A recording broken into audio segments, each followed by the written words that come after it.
Bismillahirrahmanirrahim. Dans cette dernière vidéo, on va parler des hyperplans en dimension finie. On rappelle que les hyperplans sont les sous-espaces vectoriels dont un supplémentaire est une droite vectorielle. On a déjà démontré que les hyperplans sont exactement les noyaux des formes linéaires non nulles. Une forme linéaire est une application linéaire de l'espace E dans le corps de base K.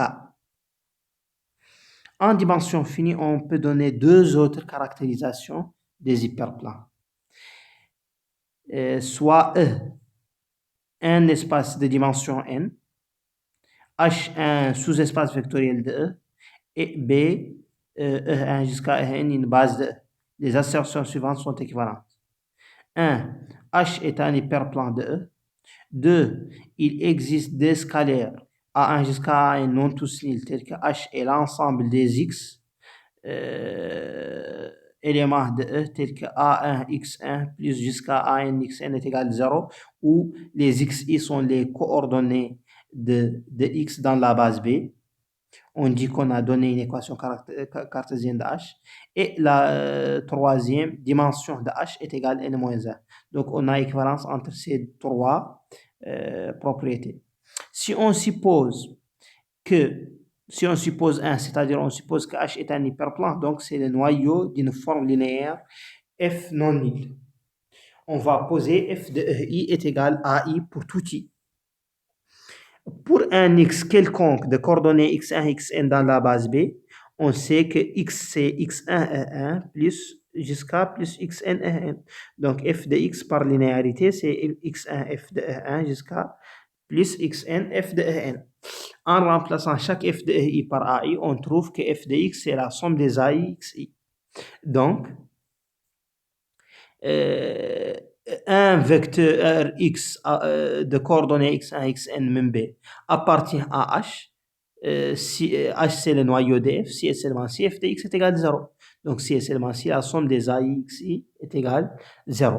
Et on sait que les AI ne sont pas tous nuls parce que si tous les AI sont nuls, c'est-à-dire que F est nul sur la base B. Donc F est l'application linéaire nulle, ce qui n'est pas le cas. Donc, il existe un I tel que AI différent de 0. Maintenant, on va montrer que 2 implique 3. Pour D, on va supposer que H, c'est l'ensemble, qu'il existe des AI qui ne sont pas tous nuls, tel que H est l'ensemble des X de coordonnées X1 jusqu'à Xn relativement à la base B, dans la base B, tel que A1 X1 plus AN Xn est égal à 0. Sans perdre de généralité, on peut supposer que c'est A1 qui n'est pas nul. Quitte à échanger à réindexer la fin. Donc, et on peut, cette équation est équivalente à la multiplication, sa multiplication par n'importe quel scalaire non nul. Donc, on peut diviser par A1. Donc, on peut, sans perdre de généralité, supposer que A1 est égal à 1. Donc, c'est l'ensemble tel que X1, c'est moins A2, X2 jusqu'à moins AN, Xn. Donc, c'est l'ensemble des X qui s'écrivent moins A1, X1, moins A2, X2, moins jusqu'à moins AN, Xn, A2, X2, jusqu'à Xn appartenant à E.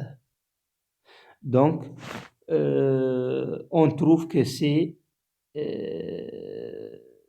l'ensemble des vecteurs qui s'écrivent comme A2 X2 multiplié par c'est vecteur de quoi? X2 est multiplié par moins E2 moins A2 E1 jusqu'à En moins An E1. On trouve que H, c'est le sous-espace engendré par cette famille. Cette famille est de cardinal n-1. Il suffit de montrer qu'elle est libre pour que le sous-espace H soit de dimension n-1. Elle est libre pourquoi? Parce que si on a une combinaison linéaire, si on a alpha E2 moins A2 E1,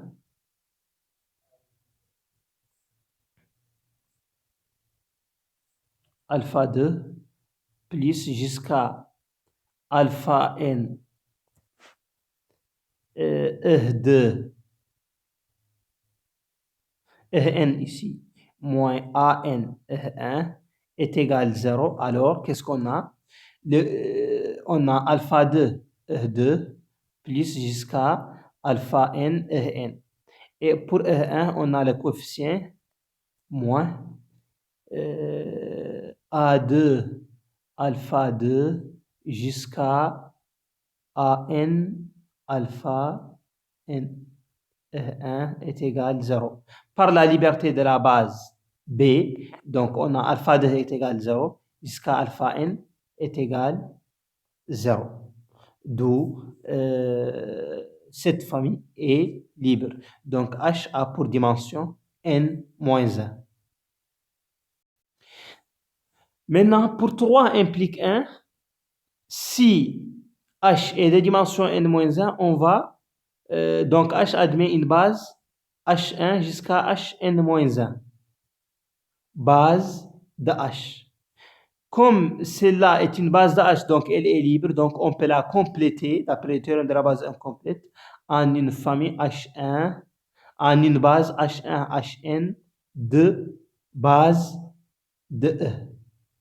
Soit F, la forme linéaire définie par F de Hi est égal delta IN, c'est-à-dire nil si I est égal distinct de N et vaut 1 si I est égal N. On sait qu'une application linéaire est parfaitement déterminée par la donnée de l'image d'une base. Donc, on a parfaitement déterminé cette application linéaire. F d'un Cx de coordonnées x1 jusqu'à xn appartient à E, appartient cette à part ça, si x est un a pour coordonnées x1 jusqu'à xn dans cette base. Donc, f de x, c'est quoi? F de x, c'est finalement f de x1, x1 fois f de h1, c'est 0. Plus x2 fois f de h2, c'est 0. Jusqu'à xn fois f de xn. Donc, f de x et xn est égal 0. Appartient au noyau si et seulement si xn est égal à 0. Donc, si et seulement si, cette dernière composante est nulle. Donc, si et seulement si, x est appartient au sous-espace engendré par cette famille. C'est-à-dire si et seulement si x est un élément de H. Donc, H est le noyau de cette forme linéaire qui n'est pas nulle parce que f de Hn est égal à 1 différent de 0. Donc, H est un hyperplan. Maintenant, si on a deux formes linéaires non nulles, F1 et F2, les deux hyperplans H1 est égal au noyau de F1 et HD est égal au noyau de F2 sont égaux si et seulement si la famille F1 F2 est liée. En effet, si F1 et F2 est lié, alors les deux vecteurs F1 et F2 sont collinaires. Comme F1 est non nul, donc F2 est égal à F1, où A est un scalaire. Mais F2 aussi est non nul, donc A est différent de 0. Donc, le noyau de F2 c'est exactement le noyau de F1. Pourquoi? Parce que F2 de x est égal à 0 si et seulement si A fois F1 de x est égal à 0. A différent de 0, donc si et seulement si F1 de x est égal à 0. Donc H2 est égal à H1.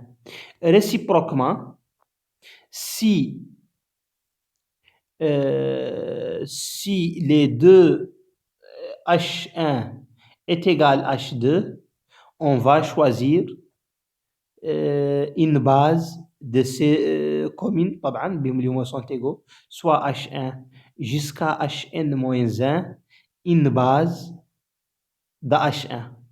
H1 est égal à H2 de H1. Donc, elle est libre. Donc, on peut la compléter en une base de E. H1 jusqu'à Hn. Hn n'appartient pas à H1, où H1 est égal à H2. Donc, f de Hn différent de 0, ou f1 de H1 différent de 0 parce qu'elle n'appartient pas au noyau de f1 qui est H1, ou f2 de Hn est différent de 0 parce qu'il n'appartient pas à H2 qui est le noyau de f2. Donc, soit A est égal F2 de Hn sur F1 de Hn. Parce que F2 de Hn et F1 de Hn sont deux scalaires non libres. Donc, F2 de Hn est égal à F1 de Hn. Or, F2 de Hi est égal 0 est égal à F1 de Hi pour tout I entre 1 et n-1. Donc, F2 est égal à F1 parce que ces deux applications linéaires, ces deux formes linéaires coïncident sur une base de E. Donc, F1 F2 est lié.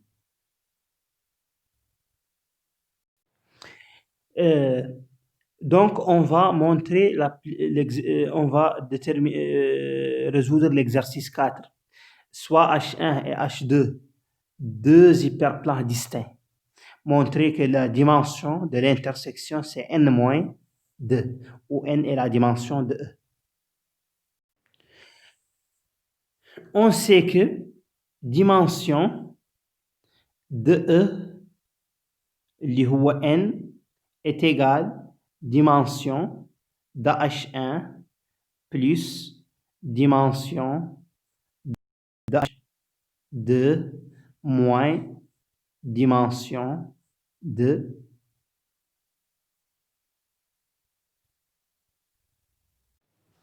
En effet, je me suis trompé. Il faut d'abord montrer que E est égal à H1 plus H2. En effet, H1 est distinct de H2, donc il existe A appartenant à H2 privé de H, donc E est égal à H1 plus la droite vectorielle engendrée par A. Pourquoi? Parce que H1 est un hyperplan où A n'appartient pas à H1. Donc, ils sont supplémentaires dans H. Ça, c'est inclus dans H1 plus H2. Pourquoi? Parce que A appartient à H2, donc le sous-espace engendré par A est inclus dans H2. Et H1 par H2 est par définition inclus dans E. D'où E est égal à H1 plus H2. Ici, on peut appliquer la formule de Grassmann qui donne que n, la dimension de E, est égale dimension de H1, n-1, plus dimension de H2, n-1, moins dimension de l'intersection section. D'où la dimension de l'intersection H1 inter H2 est égal n-1 plus n-1, c'est 2n-2, moins n, c'est n-2. Maintenant, on va généraliser cette propriété à l'intersection de plusieurs sous-espaces. On va montrer, hyperplan. On va montrer que si on a l'intersection de P hyperplan a pour dimension supérieure ou égale à n-p, et que tout espace de dimension n-p est l'intersection de P hyperplan et pas moins. Pour la première, qu'est-ce qu'on va faire?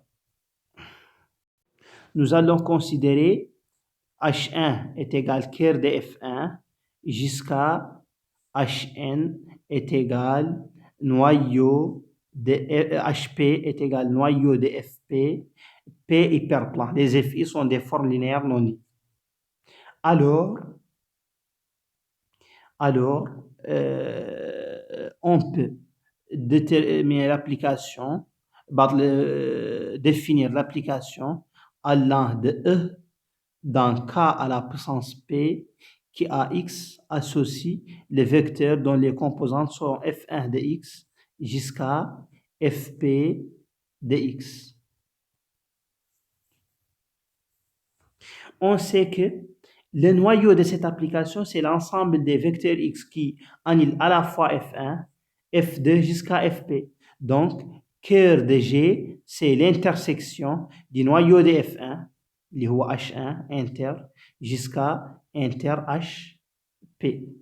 Pourquoi? Parce que G de X est égal à 0, c'est seulement si F1 de X est égal à 0 et F2 de X est égal à 0 et jusqu'à Fp de X est égal à 0. Donc, X appartient à la fois à H1 jusqu'à HP.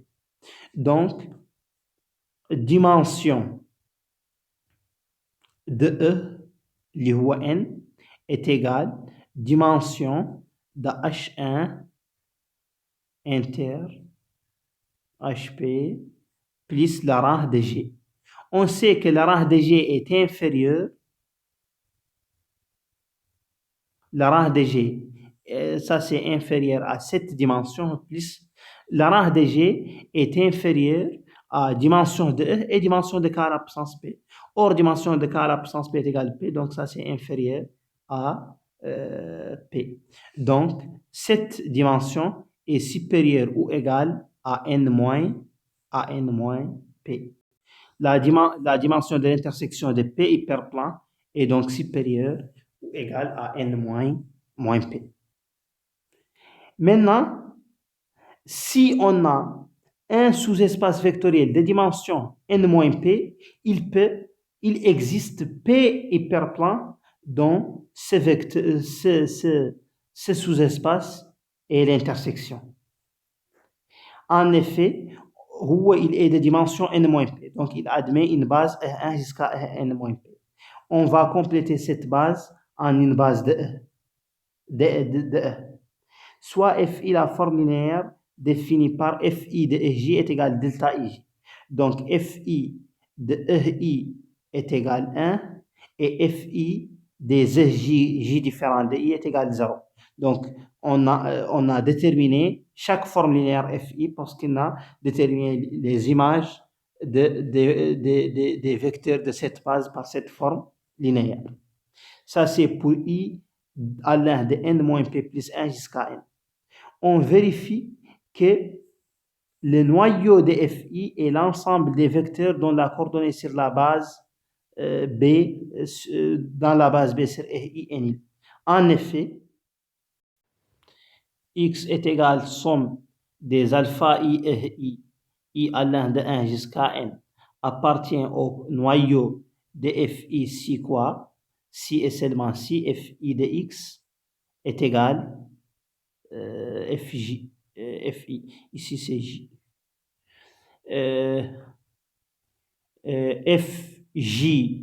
Fi de X est égal à 0.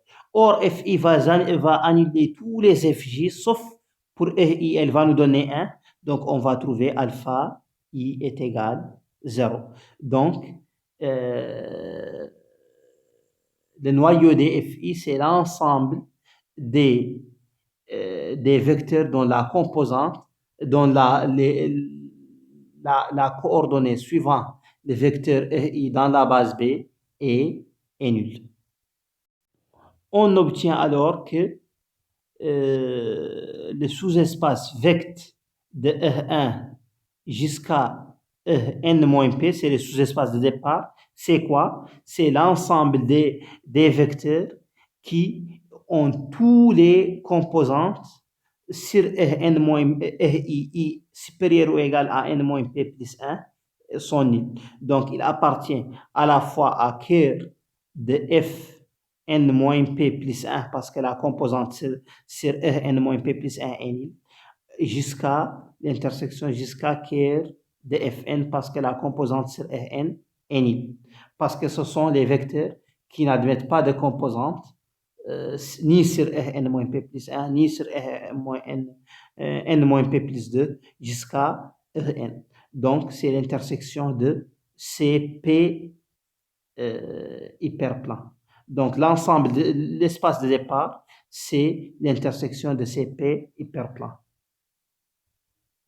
Donc, on a montré que si on a, si on a un espace de dimension n-p, il est intersection de P hyperplan. Mais si on a un nombre R inférieur à P d'hyperplan, l'intersection de ces espaces va nous donner un espace, de ces hyperplans va nous donner un espace de dimension n-r qui est supérieur strictement à n-p. Donc, un espace de dimension n-p est l'intersection de p hyperplans, mais pas moins. Il ne peut pas être écrit comme intersection de R hyperplan, R inférieur strictement à P, d'après le premier point de cette proposition. Et ça se termine ici le cours.